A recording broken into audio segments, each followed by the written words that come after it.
And అందరూ ఎలా ఉంటారండి ఈ మధ్య అయితే వీడియోలు అయితే సరిగ్గా తీయట్లేదుగా మీ ముందుకైతే రావట్లేదనమాట. ఇవాళ అయితే ఒగ్గానితో అయితే మీ ముందుకు వచ్చేసిన ఒగ్గాని చేసే విధానం అయితే మీకు చెప్పలేదులే కానీ ఇప్పుడు బొరుగు మసాలా అయితే చేస్తున్నా అండి. ఒకసారి చూసేయండి నా స్టైల్లో అయితే. అప్పుడప్పుడు మన సెంటర్కి పోయేటప్పుడు అసలు గుమాయిచ్చి కొడుతుంది అనమాట. బండి మీద అయితే బొరుగు మసాలా అయితే చేస్తారు కదండి. అసలు చాలా అంటే చాలా బాగుంటుంది అనమాట. స్మెల్ కూడా చూస్తున్నా కూడా చాలా బాగుంటుంది అనమాట. చూడగానే తినాలనిపించింది అనమాట. అప్పుడప్పుడు నేను కూడా కొనుక్కొని తింటాలేండి. ఇక అది చేసే తయారీ విధానం అయితే మీకు చూపించుకుంటాను నేను ఎలా తింటా అండి. ఒకసారి చూసేయండి నా స్టైల్లో అయితే.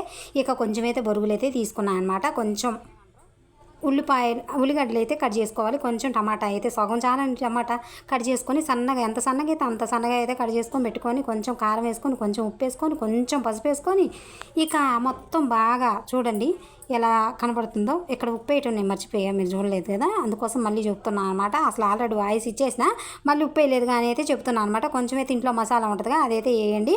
ఉప్పు కారం పసుపు కొంచెం నిమ్మరసం వేసేయండి. ఇక చూడండి ఇంక తిప్పేయండి బాగా, అంటే బాగా ఎంత బాగా తిప్పితే అంత స్మెల్ వచ్చేది, అంత బాగుంటుంది అనమాట.